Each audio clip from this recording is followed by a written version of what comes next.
नमस्कार, अस्सलाम वालेकुम, सत श्री अकाल। तो कैसे हैं आप लोग? उम्मीद करता हूँ थोड़ा सा टेंस्ड होंगे क्योंकि एग्ज़ाम चंद घड़ी की दूरी पर आपका इंतज़ार कर रहा है। चलिए, कोई बात नहीं, मैं उसी टेंस्ड दिमाग को थोड़ा सा ठंडा करने आया हूँ। जल्दी से बात करते हैं unit 2 Indian tradition, literature and culture के फुल एक्सप्लेनेशन के बारे में। तो पहला टॉपिक है डिफरेंट लैंग्वेज ऑफ इंडिया।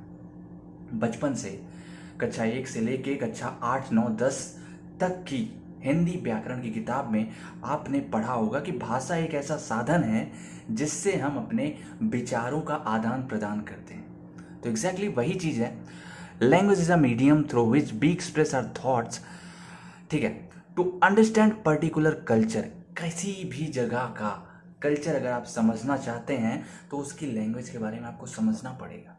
उसकी लैंग्वेज की ओरिजिन के बारे में ज़रूरी होता है समझना।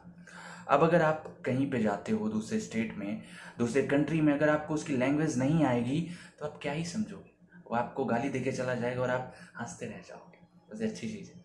चलिए, तो अगर बात करें क्लासिफिकेशन ऑफ इंडियन लैंग्वेजेस की, पुराने टाइम में इंडियन लैंग्वेजेस के 4 पार्ट थे, मतलब नाम थे।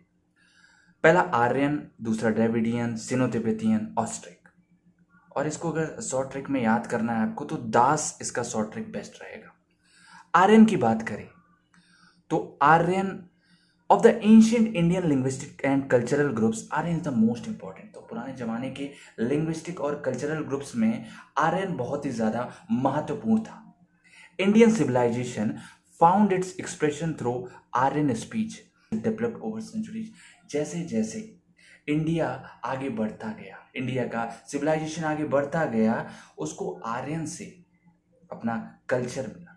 ठीक है, वैसे वैसे आर्यन भी डेवलप होती गई। The hymns and poems collected in the 4 Vedas gives us the oldest specimens of speech. अगर आपको आर्यन की प्रामाणिकता जाननी है कि आर्यन सही में कोई लैंग्वेज थी, तो आप अगर वेद उठाओगे, चारों वेद, तो उसमें जो पोएम्स हैं, जो हाइम्स हैं, वो आपको आर्यन लैंग्वेज में मिलेंगी। It developed over time through वैदिक संस्कृत एंड मोर। तो ये धीरे धीरे वैदिक संस्कृत के साथ साथ बढ़ती गई और लैंग्वेज में भी कन्वर्ट हुई। अब बात करते हैं द्रविडियन। तो हाँ, ये वही द्रविडियन है, राहुल द्रविड वाला। और बात करते हैं इसकी, तो ये सेकेंड लैंग्वेज है इंडिया में जो कि बहुत ही ज़्यादा इंपॉर्टेंट है और इसका कुछ स्पेशल कैरेक्टरिस्टिक्स हैं खुद के। After Aryan speech it has very largely function. तो आर्यन के बाद जो काम अच्छे से निभाई है कोई दूसरी लैंग्वेज, वो है हमारी Dravidian. Forms solid block in south India, impressed 4 great literary languages.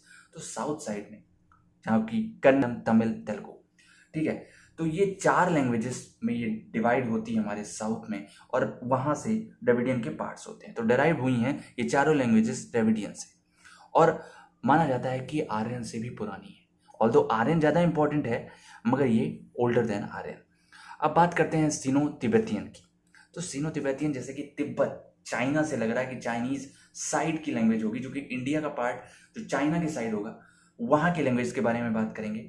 Peoples of Mongoloid origin spoke this language. तो जो मोंगोलाइड प्रजाति के लोग थे वही इस लैंग्वेज को बोलते थे। Not have much numerical important और cultural significance in India with the exception of Manipuri of Manipur. तो इसका कुछ खास इंपॉर्टेंस नहीं है इंडिया के कल्चर में।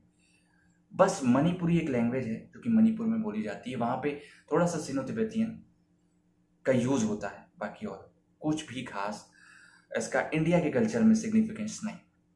दे are gradually receding before Bengali and Assamese. तो धीरे धीरे सिनो तिब्बतियन खत्म होता जा रहा है, किसके आगे? बंगाली और आसामीज के आगे। हमारी 4th टाइप है ऑस्ट्रिक। तो Austric represent oldest speech family of India but spoken by very small number of people. ये बहुत ही पुरानी फैमिली की लैंग्वेज है, मगर ये बहुत कम लोगों के द्वारा बोली जाती है। Great interest for the student of linguistic and human culture. तो जो बच्चे लिंग्विस्टिक और ह्यूमन कल्चर पढ़ते हैं उनके लिए बहुत ही ज़्यादा इंटरेस्ट का सब्जेक्ट होता है। Valuable relics of India's past. तो इंडिया के पास्ट का बहुत ही कीमती खजाना है। और देखा जाए तो इंडिया का link Burma, Indo China, Malaya और इंडोनेशिया जैसे देशों की वजह सिर्फ और सिर्फ ऑस्ट्रिक लैंग्वेज है। Solidarity broken by powerful Aryan speeches. तो जैसे जैसे आर्यन का कब्जा बढ़ता गया वैसे वैसे इन लैंग्वेजेस ने अपनी सिग्निफिकेंस खो दी, अपनी इंपॉर्टेंस खो दी। Speakers of Austric no some languages, they have become very largely bilingual. तो जो ऑस्ट्रिक जानते, अब आर्यन का क्रेज खत्म होगा तो धीरे धीरे लोग दूसरी लैंग्वेज की तरफ जाएंगे और वो बाइलिंगुअल हो गए क्योंकि वो आर्यन भी समझने लगे।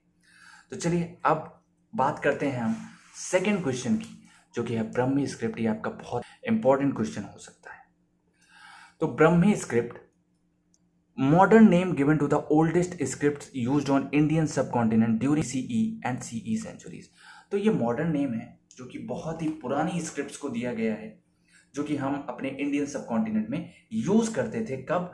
बीसीई और सीई सेंचुरीज में। Most disputed point about origin of Brahmi script. तो सीधी कहानी ब्रह्मी स्क्रिप्ट के साथ ये है कि इसकी उत्पत्ति कैसे हुई, ये एक्चुअल में आई कहाँ से। तो उसकी के ऊपर बहुत ज़्यादा लड़ाइयाँ भी लड़ी गई कि ये यहाँ से आई है, ये इंडिया की है ही नहीं। तो उसी में देखो कुछ लोग मानते हैं कि ये इंडिया से बाहर डराइव हुई है, तो ये इंडिया का कल्चर नहीं है। दूसरा, डराइव फ्रॉम एंशियंट, ये एंशियंट फोनिशियन स्क्रिप्ट से डराइव हुई है। और तीसरा है डराइव फ्रॉम मोहनजोदारो स्क्रिप्ट। कई लोग बोलते हैं कि ये पाकिस्तान से भी डराइव हुई है। Also there was a suggestion that Brahmi originated from picture of objects in India. तो कुछ लोगों का मानना ये भी है कि ये ऑब्जेक्ट्स को देख करके, ऑब्जेक्ट्स की पिक्चर से बनाई गई है, इसका असल में कुछ खास मीनिंग नहीं है। ठीक है, अब बात कर लेते हैं एक्चुअल में है क्या ब्रह्मी स्क्रिप्ट, है ना। तो ब्रह्मी स्क्रिप्ट क्या होती है? Great beauty of simplicity, they stand bold and clear. तो सिंप्लिसिटी की खूबसूरत मूर्ति है, मतलब बहुत ही ज़्यादा सिंपल है, देखने में बहुत अच्छी लगती है। और stand bold and clear, clear भी है और बोल्ड भी है। कैरेक्टरिस्टिक्स की बात कर लें तो usually written from left to right. जैसे हम लोग इंग्लिश लिखते हैं, हिंदी लिखते हैं, उसी तरीके से हम ब्रह्मी स्क्रिप्ट भी लिखते हैं, मतलब लेफ्ट से लेके राइट। और कैरेक्टर्स आर ज्वाइंट वर्टिकली। तो कैरेक्टर्स आपके वर्टिकली ज्वाइंट हैं, जैसे कि ये हैं। और existence of punctuation not well shown. तो जो पंक्चुएशन मार्क, जैसे क्वेश्चन मार्क हो गया, एक्सक्लेमेशन हो गया, ये सब अच्छे से नहीं दिखाए गए। चौथा, गैप्स बिटवीन द वर्ड्स, जैसे गैप्स हैं तो वो भी है उसमें। तो जो एंड हो जाएगा, जैसे ये मान लो यहाँ पे खत्म हो रहा है तो यहाँ पे एक फ्लावर बना दे, है ना। जैसे मान लो ये पेज यहाँ पे खत्म हो रहा है, वैसे मेरा फ्लावर ज़्यादा अच्छा नहीं बनेगा, तो फ्लावर ऐसे जो है एंड को फ्लावर से डिनोट करते हैं। और फुल स्टॉप हो कहीं पे तो सर्कुलर मार्क, जैसे मान लो यहाँ पे फुल स्टॉप है तो सर्कुलर मार्क बना देंगे। तो ये कुछ कैरेक्टरिस्टिक्स हैं हमारी ब्रह्मी स्क्रिप्ट के। इंपॉर्टेंट क्वेश्चन हो सकता है, आपको कैरेक्टरिस्टिक्स जानने हैं और इसके बीच के, इसके पीछे का जो डिस्प्यूटेड पॉइंट था वो अगर आप समझ गए हो, इससे ज़्यादा इसमें कुछ नहीं है। तो अब बात करते हैं हम थर्ड क्वेश्चन की, जो कि बहुत ही ज़्यादा इंपॉर्टेंट हो सकता है। Harappan script, collection of symbols produced by Indus valley civilization. तो हड़प्पन स्क्रिप्ट में क्या था? सिंबल्स थे जो कि इंडस वैली सिविलाइजेशन में हासिल किए गए थे। सिविलाइजेशन की हिंदी होती है इंडस वैली सभ्यता, ठीक है। Most inscriptions are extremely short. तो जो सिंबल्स हैं वो बहुत ही छोटे हैं, है ना। जो पैराग्राफ्स भी लिखे जाते हैं वो भी बहुत ही छोटे हैं उसमें। Not clear that it was use to record language और सिंबल्स ऑफ राइटिंग। तो ये भी नहीं पता चलता हड़प्पन स्क्रिप्ट से कि ये लैंग्वेज को रिकॉर्ड करने के लिए यूज की गई थी या फिर सिंबल्स को लिखने के लिए। Still undeciphered, no underlying language identified. अभी तक इसको डिकोड नहीं कर पाए हैं और कोई भी लैंग्वेज इससे मिलती जुलती भी नहीं। नो नॉन बाइलिंगुअल इंस्क्रिप्शन, तो वही चीज़ है, कोई भी लैंग्वेज इससे मिलती जुलती नहीं। Script does not show any significant changes over time.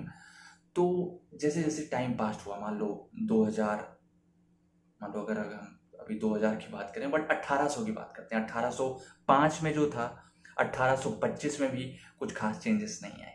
तो बता भी नहीं सकते कि कैसे क्या बदला, क्या हुआ। एवरेज इंस्क्रिप्शन 5 का है, 5 लेटर्स का, और लार्जेस्ट इंस्क्रिप्शन 17 लेटर का है। Establish direction of writings right to left, है ना। Right to left I mean इधर से इधर, उल्टा, है ना। Just opposite of Brahmi script, ये उर्दू की तरीके से दाएं तरफ से बाएं तरफ था है। Characters are largely pictorial, include abstract sign.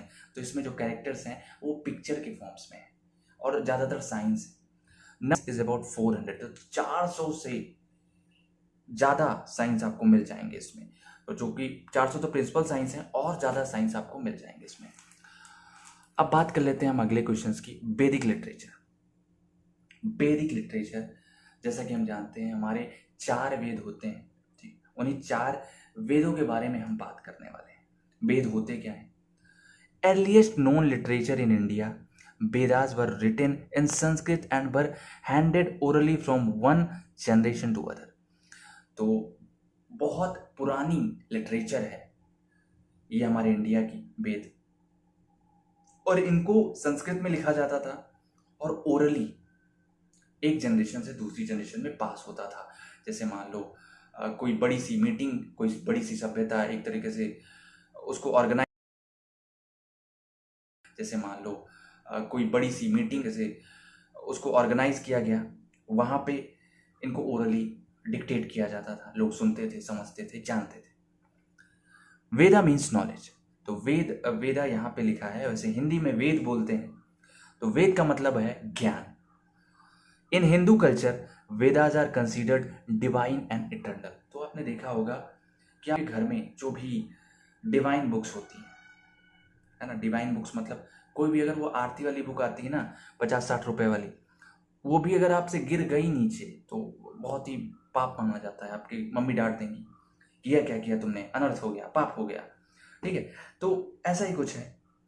और जो हिंदू कल्चर में वेद को बहुत ही ज़्यादा डिवाइन माना जाता है और इटर्नल भी, मतलब बहुत ही पवित्र और सच, ठीक है। Treat whole world as one family, और इनका मेन आइडिया होता है वसुदेव कुटुंबकम। तो आपने वो डायलॉग तो सुन रखा होगा, वसुदेव कुटुंबकम मतलब पूरी धरती ही मेरा घर है ना, और मेरी फैमिली है। और वेदास की अगर बात करें तो 4 होते हैं, ऋग, यजुर, अथर, सामवेद।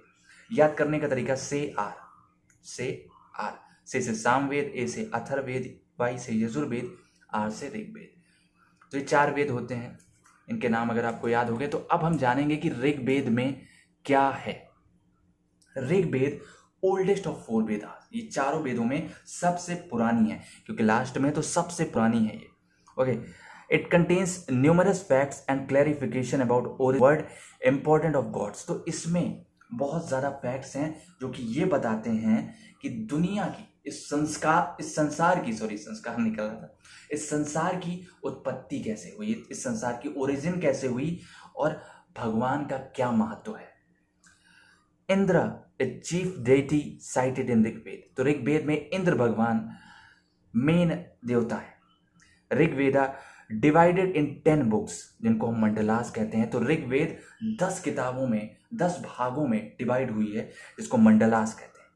10,600 वर्सेस, 1,028 हाइम्स मतलब पोएम्स, वर्सेस मतलब आपके श्लोक कह सकते हो, ठीक है। और जो गायत्री मंत्र है, ओम भूर्भुवः स्वः तत्सवितुर्वरेण्यम, यही वाला गायत्री मंत्र आपका ऋग्वेद से डेराइव हुआ है। तो अब बात करेंगे हम सामवेद की। तो सामवेद क्या होता है? साम मीन्स सॉन्ग और सिंगिंग, तो सीधा मतलब है गाना। In the Samaveda everything is सung, कुछ भी पढ़ा नहीं जाता, सब कुछ गाया जाता है। When yajna organized called out deity in loud and sweet voice, हवन होता है तब हम सामवेद को तेज तेज मीठी धुन में गाते हैं। अब बात करते हैं सामवेद की। तो सामवेद हमारी 2 पार्ट में डिवाइड हुई है। पहला है पूर्व आर्चिका और उत्तर आर्चिका, है ना।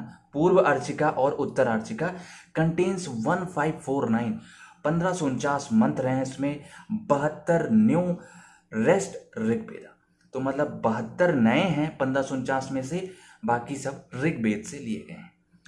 और 6 कांड इन पूर्व अर्चिका, जो 6 कांड है पूर्व अर्चिका में और 9 कांड है उत्तर अर्चिका में, और 459 स्मॉल कांड है या सुक्तास है, ठीक है।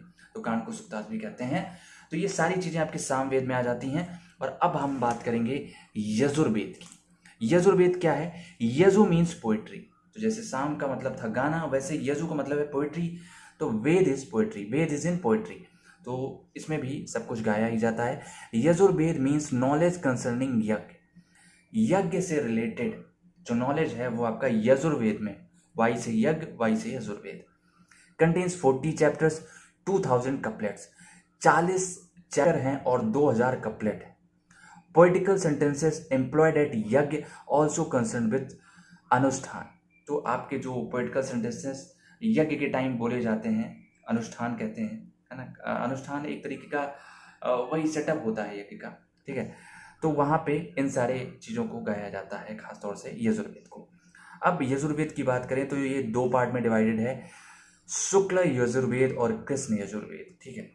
और संहिता, वाजसनेयी संहिता, और ये सब यज्ञ से रिलेटेड है, ठीक है। वाई से यजुर्वेद और वाई से यज्ञ। अथर्ववेद की बात करें तो daily procedures of life.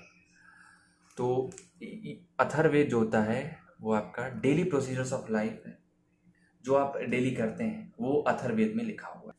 730 hymns हैं, 6000 मंत्र हैं और 20 किताबें हैं।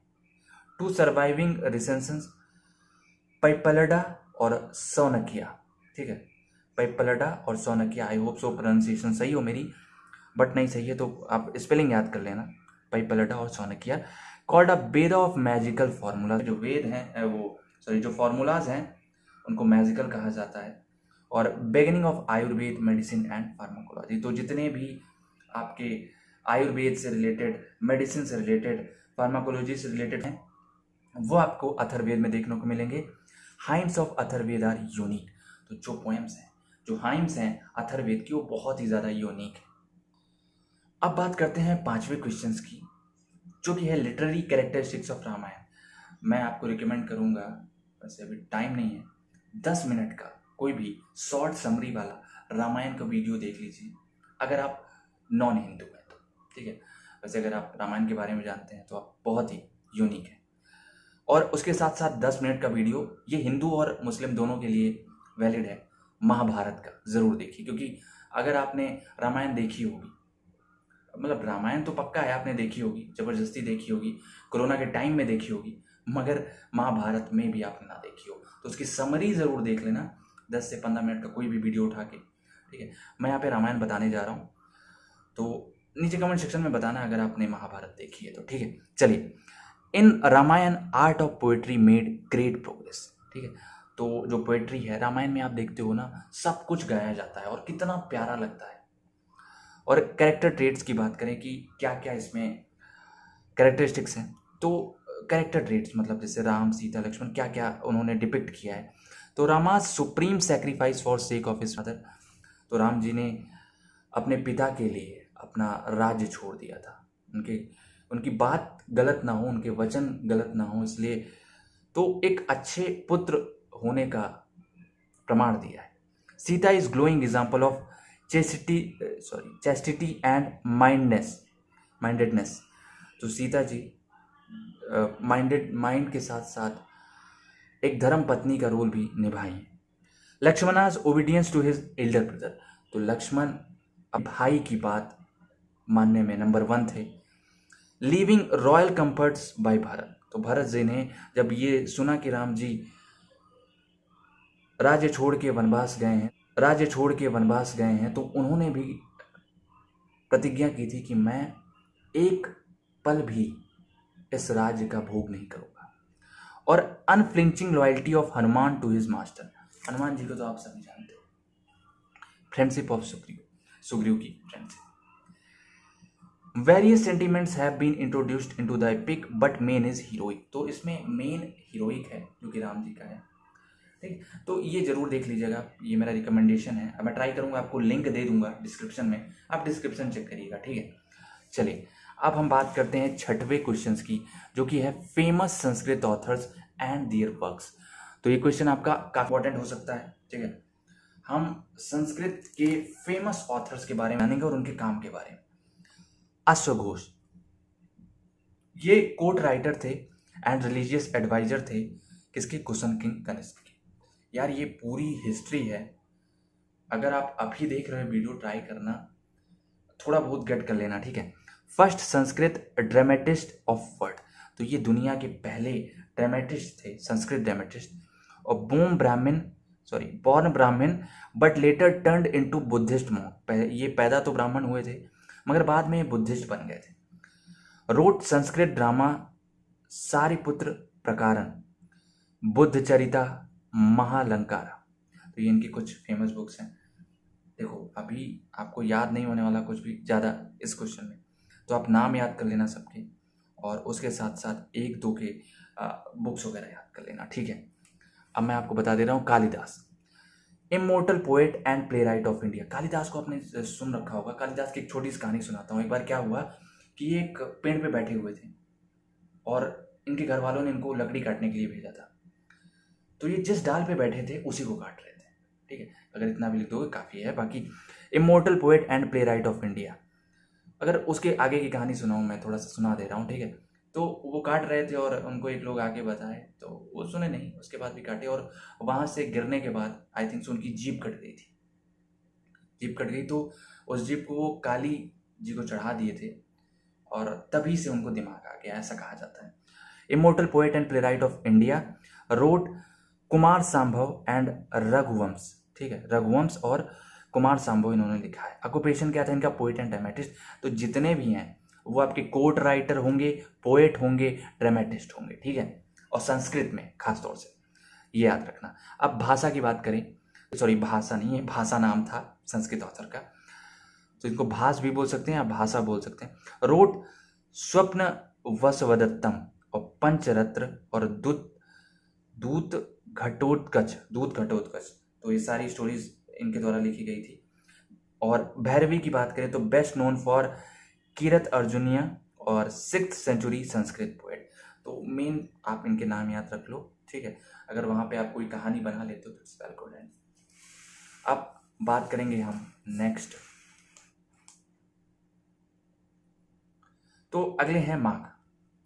माघ क्या थे? Sanskrit poet at king Varmalata's court at Shrimala, the then capital of Gujarat. तो जो गुजरात की कैपिटल थी श्रीमाला पुराने टाइम में, और वहाँ के राजा जो थे, वो राजा जो थे वर्मलता थे, थोड़ा लड़की टाइप का नाम लग रहा है इनका। जगह पे संस्कृत पोएट थे और इन्होंने लिखा था शिशुपाला वधा, इनकी एक राइट। कैरेक्टरिस्टिक्स की बात करें तो attention to detail, discipline, clarity, strong vocabulary, open to changes. तो हाँ, ये मैंने 5 आपको एग्जाम्पल बताए। इनके साथ साथ आपको ये 5 चीज़ें लिखनी है सब में, ठीक है, सब में कॉमन रहेगी। अटेंशन टू डिटेल, जो कैरेक्टरिस्टिक्स थे आप सब में लगा सकते हो। जैसे मार्ग का है तो मार्ग वॉज अटेंशन टू डिटेल, है ना। मार्ग what wrote was in discipline and disciplined way में। मार्ग थॉट्स शोड क्लैरिटी, मार्ग यूज्ड स्ट्रॉन्ग वोकैबुलरी, और मार्ग वॉज ओपन टू चेंजेस, ठीक है। तो अब थोड़ा सा मार्ग कम यूज़ करना, ठीक है। इन 5 पॉइंट को यूज़ करके आप बना सकते हो अच्छा। तो मगर हाँ, एक दो अच्छे से याद कर लेना जिनको आप स्टार्टिंग में लिख सको। मार्ग हो गया, कोई भी जो ईजी वाले हो। अब बात करते हैं हम नेक्स्ट इंपॉर्टेंट क्वेश्चन की, जो कि पर्सियन लैंग्वेज है। पर्सियन लैंग्वेज ये कोड की लैंग्वेज थी उस टाइम पे, जो राज दरबार होता था उसकी लैंग्वेज थी। और कौन यूज करता था? Mughal rulers were great patrons of learning and literature. तो मुगल रूलर्स इसको बहुत ज़्यादा यूज करते थे, पर्सियन लैंग्वेज को। Courtiers of Mughals produced fair amount of Persian, ठीक है। तो जो मुगल के कोर्टियर्स थे, दरबारी थे, वो ज़्यादा यूज़ करते थे पर्सियन लैंग्वेज को। और ज़्यादा पर्सियन लिटरेचर लिखने का अगर किसी को क्रेडिट दोगे तो वो मुगल एम्परर के टाइम के कोर्टियर्स हैं। ऑल्सो कॉल्ड फारसी। तो फारसी तो आप जानते ही हो, वही फारसी है। और words are written from right to left, right to left. Numbers are written left to right, left से लेके राइट की तरफ नंबर लिखे जाते हैं और राइट से लेके। तो ये पर्सियन लैंग्वेज की कुछ कैरेक्टरिस्टिक्स हैं। आई होप सो इनको आप बड़ा करके वहाँ लिख सकते हो, ठीक है। चलिए अब बात करते हैं हम बुद्धिस्ट लिटरेचर की। रिटन इन पाली, जो बुद्धिस्ट लिटरेचर है वो पाली लैंग्वेज में लिखा गया है। Spoken in Magadh and south Bihar. तो ये उस टाइम पे मगध और साउथ बिहार में बोला जाता था। बुद्धिस्ट का वर्क जो था वो कैनोनिकल था, है ना, और नॉन कैनोनिकल था, दोनों था। मतलब कुछ में नियम थे कि जिंदगी कैसे जीनी है, और कुछ थे कि रिप्रेजेंटेड बाय त्रिपिटकास, ठीक है। त्रिपिटकास से इसको कैनोनिकल वर्क को यूज किया जाता था, रिप्रेजेंट किया जाता था। और जटाकास जो कि जिसमें आपको बर्थ मिल जाएगा बुद्ध जी का। विनय और सुट्ट अभिधम्मा, ये कुछ इनको हम आगे अच्छे से डिस्कस करेंगे 3rd चैप्टर में। विनय क्या था? Rules and regulation of daily life. Sutta क्या था? Mortality and dharma. और अभिधम्मा क्या था? Philosophy, psychology, metaphysics. ठीक है, तो ये सारी चीज़ें थी। और जटाकाश में क्या था? प्रीवियस बर्थ ऑफ बुद्धा, तो पुराने जन्म में बुद्ध जी क्या थे। ठीक है, और बुद्धिस्ट लिटरेचर की बात करें तो हिनायान और महायान, ये दोनों आपके preserve mainly in Pali, Buddhist, Sanskrit and pure Sanskrit. इन सबको अभी तक बचा के रखा गया है किस किस लैंग्वेज में? पाली, संस्कृत और प्योर संस्कृत। पाली तिब्बत का represent earliest and most complete collection. तो इसमें इतना याद रखो, सबसे पहले ये पाली लैंग्वेज में लिखी गई थी और इनके दो पार्ट थे, पहला कैनोनिकल, दूसरा नॉन कैनोनिकल। और इसमें तिब्बतकाश थे और इसमें जटाकाश थे। और उसमें क्या क्या था? विनय, सुत्त, अभिधम्मा, इन सबको अच्छे से पढ़ लेना। ठीक है, सो फाइनली ये लास्ट क्वेश्चन है आपका, और जो कि है हिंदी लिटरेचर। हिंदी लिटरेचर क्या है वो आप अच्छे से जानते हो, मगर पुराने ज़माने में क्या था वो नहीं जानते होंगे, तो उसे जानते हैं जल्दी से। In the 14th century, the emergence of regional languages resulted in decline of Sanskrit. तो 14वीं शताब्दी में जैसे जैसे रीजनल लैंग्वेज की बात करें तो जैसे आप अपने जिस स्टेट में रहते हो, ठीक है, वहीं पे देखोगे कि हर 100 किलोमीटर या हर 50 किलोमीटर पे लैंग्वेज ही बदल जा रही है। मतलब आप हिंदी बोलते हो, राइट, अगर हिंदी के अलावा कोई लैंग्वेज देखी जाए तो आप देहाती बोलते होगे। अब आप यहाँ जैसे बोल रहे हो, जैसे यूपी की बात करें तो यूपी में आपके गोरखपुर की लैंग्वेज है ना, और दिल्ली की लैंग्वेज, सॉरी दिल्ली तो दूसरा स्टेट हो गया, यूपी में ही कोई और दूसरी प्लेस ले लो, आप मुजफ्फरनगर ले लो, तो वहाँ की लैंग्वेज में बहुत बड़ा डिफरेंस मिलेगा, है ना। भोजपुरी बोली जाती है, तो रीजनल लैंग्वेज ही चेंज हो रही। तो उस टाइम में संस्कृत का यूज बहुत कम हुआ। Rise of bhakti movement and use of these regional languages by various saints helped in their growth and development. अच्छा, आपने अगर गांव से हो, ठीक है, से अगर गांव से हो आप, तो गौनई जानते हो, मतलब जो औरतें गाती हैं जब कोई फेस्टिवल होता है या कुछ भी होता है ना, तो आ जाएंगी ढोलक लेके और बहुत ही सुरीला गाएंगी। तो वो देखोगे आप तो वो रहता है आपकी ओन लैंग्वेज में, है ना। वो इतनी मतलब समझो कि हिंदी का एकदम लो लेवल वाला रहेगा, मतलब इतना इजी लेवल कि कहीं भी बोलोगे कोई भी समझ लेगा, है ना। तो भक्ति मूवमेंट जब आया तो भक्ति मूवमेंट में जो गौनई थी, भक्ति गीत थे, सोहर थे, है ना, सारी चीज़ें अचानक से बूम हुई और उसमें हमारा हिंदी बहुत ज़्यादा यूज हुआ। और इसीलिए जो सेंट्स थे वो भी गाते थे हिंदी में ही, रीजनल लैंग्वेज में। तो रीजनल लैंग्वेज का बहुत ही अच्छे तरीके से ग्रोथ हुआ। एरिया एक्सपेंडेड, लैंग्वेजेस चेंज, तो जैसे जैसे एरिया बढ़ा लैंग्वेजेस बदली। New words to express new situations point from area under influence.